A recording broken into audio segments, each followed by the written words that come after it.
So I was scrolling through TikTok last week and it came to my attention that Gen Z is dressing up as emo kids from the 2000s for Halloween and for Spirit Week at school. And that was very alarming to me because I was an emo kid in the 2000s. Here are some photos for your viewing pleasure. Yep.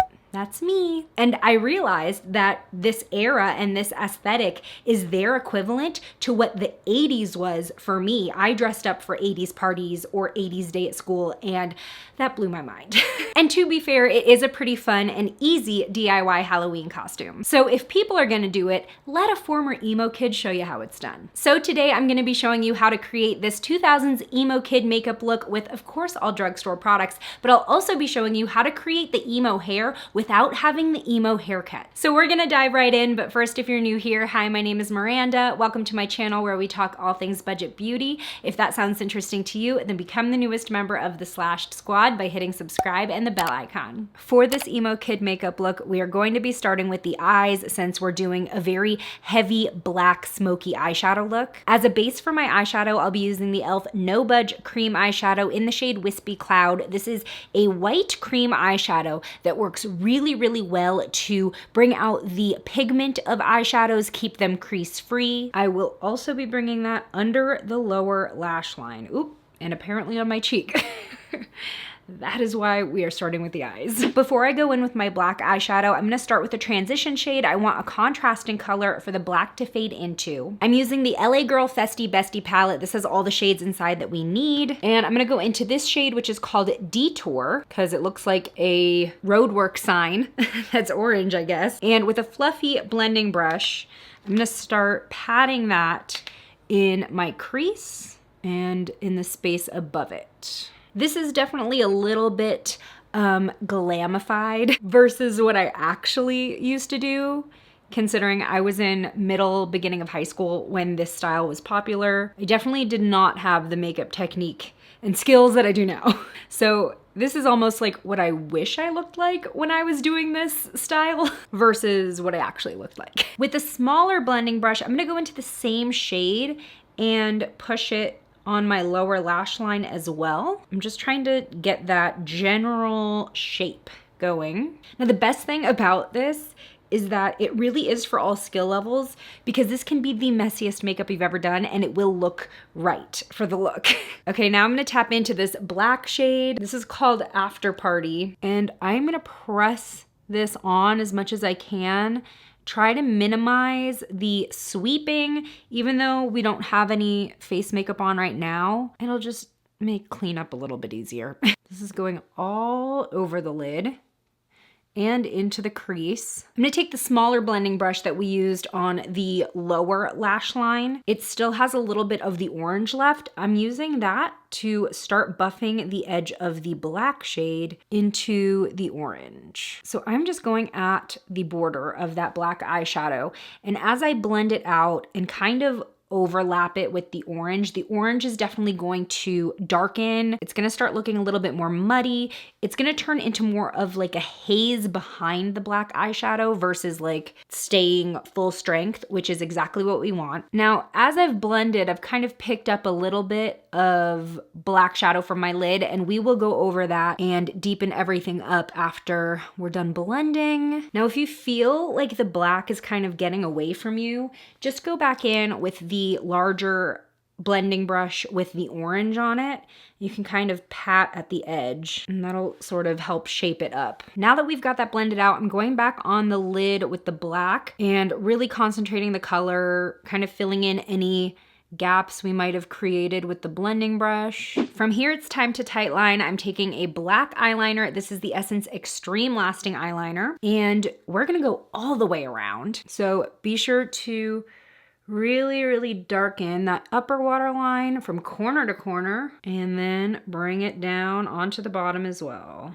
And again, we're going corner to corner. I'm just gonna be a little bit more light-handed in my tear duct just because my eye will reject any product there and it'll end up kind of clumping. So I'll stick to using the Essence Extreme Lasting Liner, but I'm going to be using the AOA E134 brush to help smudge it out. So what I'm gonna do is line really close to the lashes And this does not have to be neat at all. But because this pencil does set pretty quickly, I'm gonna go one section at a time. So starting with the upper section, I just lined it with the pencil, and then I'm going in with this brush and just kind of blending it outward and upward a little bit. Now I'm gonna do the same thing on the lower lash line. Again, trying to get every little gap between my lashes with this eyeliner. And then we'll just make that softer with our brush. Back in the day when I wore my makeup like this, usually when I first started dipping into this style, I didn't do eyeshadow. I was only doing eyeliner and mascara, but my eyeliner was pretty much this thick. And you know, that was before I knew how important it was to thoroughly wash your face every night. So I would do my eyeliner like this, really, you know, blend it out. And as it became messier and more worn in, it looked better according to what the style was. I would just sleep in it. And then my liner would be exactly how I wanted it to be after sleeping in it. Okay, with a similar pencil brush, I'm gonna go into the black once again, and I'm gonna start blending that over the pencil eyeliner. It's just going to, again, richen the shade and also help it blend into the eyeshadow a little bit more. Now, this is also gonna help the bottom liner mostly because right now we still have such a stark contrast between the black and the orange. So with this, I'm gonna focus on the edge and just going over that border. So this will help blend that out. Give it that lived-in vibe without having to sleep in your makeup. Go figure. So now you can see before and after that bottom edge is blended. Big difference. I don't know, my skin was resilient back then, not so much anymore. Now, I am gonna go with lashes today, but I will be putting on mascara first. This is definitely not something that I mastered when I was still emo. Tried a couple times, nearly blinded myself with glue, and didn't try again until the end of college, maybe? Because this is going under lashes, you can use whatever mascara you want. I'm just gonna go in with the Maybelline Sky High. If you don't wanna put false lashes on, another great way to channel this look is to give yourself clumpy lashes. Just keep layering it on. That's definitely true and authentic to this look. Spider lashes were very in. We loved a heavy bottom eyeshadow, eyeliner, mascara. Okay, while I'm here, I'm just gonna pick up the Fallout. Surprisingly, not too much thanks to the eyeshadow base we use because it's sticky. It kind of keeps that shadow in place as you're patting it on. So finishing these eyes with some lashes. Again, we want the eyes to really, really be the focal point of the look. We want to keep it dark. We want to keep it heavy. So I'm using these AOA Studio 3D Foam Ink lashes in the style Eva. Super thick, super dramatic. Yes. 13-year-old Miranda would be so happy right now.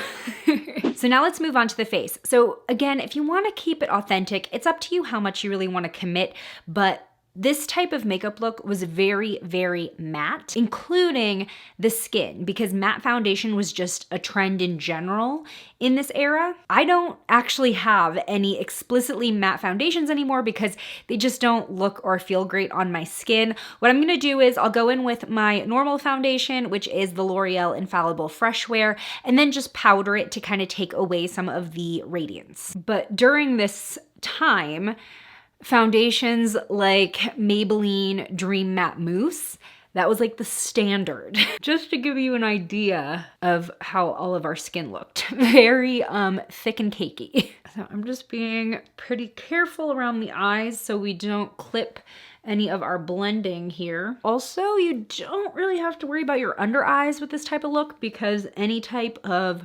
darkness is complementary to the vibe. When it came to emo makeup from the early to mid 2000s, brows were not really a focus of the look, mostly because you couldn't see them behind our hair. If anything, some people still rocked the pencil thin brows that crossed over from the 90s, but this is what I left my brows looking like most of the time. However, I am gonna go in with a brow gel. This is the NYX Tinted Brow Mascara. I'm just gonna brush this through to sort of tame them a bit. Again, just modernizing the look a tad. for my preferences now. Finishing the rest of our face before we powder. Now, again, it's up to you how much you want to commit to the authentic emo kid look, but contour and highlight wasn't really being done as popularly back then as it is now, and especially not as part of an emo look. If anything, we put on a very, very light layer of blush and that's it. So that's what I'm gonna be doing today. This is the Juvia's Place Blushed Volume 2 palette. I'm gonna go into this sort of orangey shade. So I am tapping off as much excess as possible and very, very lightly tapping that on. Just that. I feel like heavier face blush is definitely more like an e-girl trend, which is derived from the emo kid trend, but very much more modern. So now I'll go and lightly powder with the Honest Beauty Invisible Loose Blurring Powder, my favorite. I feel like this mattifies without looking cakey or dry. Very much gives a soft look to the skin, especially as my skin has aged since I used to do this look. Blurring is a little bit more of a priority now. And yeah, that's definitely what this powder does. The only thing left to do for makeup now is lipstick. Now again, this should be matte and very neutral or light toned. I pulled the Revolution Beauty Matte Balm in the shade Nude Cream. Yeah, that is, it's like almost concealer lippy, but not quite. That just brought me back. I think this finishing touch just made it very early 2000s.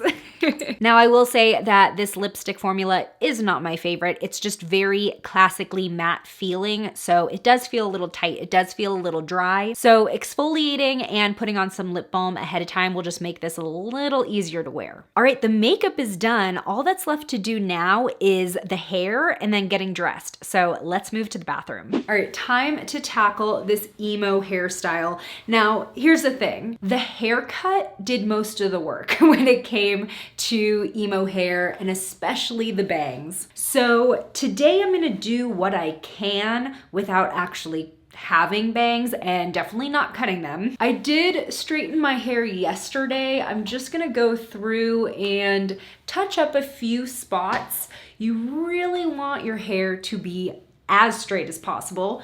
No waves, no bumps. I am gonna brush my hair forward, starting kind of like right in front of the crown of my head. And just for now, because I have so much hair, I'm gonna pull the back section into a low pony just to keep it out of the way. We need to create a really, really dramatic side part. And we're gonna take the straightener just to kind of help direct the hair this way. This is about where I want to be. I'm just kind of creating a straighter line. Now, if you have some of these baby hairs that want to fall back this way, just let them. So just taking my straightener, I'm just bringing the hair all the way this way. Now to add a little bit of fun to this look, I will be putting in a few clip-in extensions that I got from Claire's. I will link them below. I got a 2-pack of these striped extensions, and then I got this 4-pack of like orange, yellow, and red extensions that came with a bunch of different weft sizes, but I cut them up to be all individual clips just because that's a little easier to work with for what we're doing. So this is the general piece of hair that will be swooping. I'm gonna take our first extension, and this is gonna go in the bang area just to add like a little highlight. I'm going right under this top section, and I will clip this in as close to the front as possible and kind of piece that over. Perfect. Now here is the key to this like fake swoop.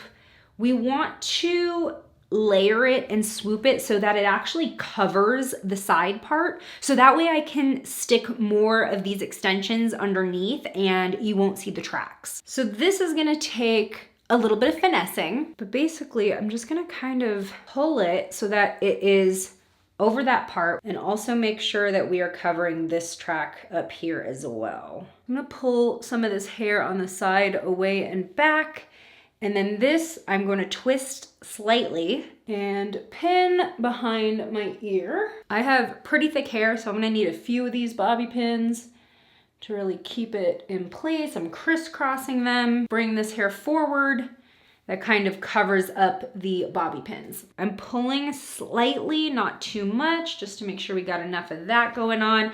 The track is covered. So now that we have these cheater bangs finessed, we need to spray them in place. You can use any stronghold hairspray you have on hand. I just happen to have this one, the Bedhead Masterpiece Spray. Now, because we're spraying our bangs, I don't want to get my face full of hairspray, so I have a piece of printer paper. I'm gonna slide this under the bangs over my face and spray. And then as it's wet and dry, you can kind of just brush any stragglers into place. If there are hairs, again, that just don't want to stay in the swoop, you can kind of bring them down to this side. Okay, let's add some more clip-ins before we work on the back. So first I'm gonna take the striped piece. This is gonna go near the front, and I'm tucking this right under the swoop. Some people might find it more helpful to do this before like the bang part. I just think that it's easier to tuck it in after the bangs are done. So there's our first one. Okay, I'm gonna add another one right behind. And if you feel like you can see the track, just take a comb, finesse the swoop. That is the tagline of this video, finesse the swoop. And again, you can kind of hold it down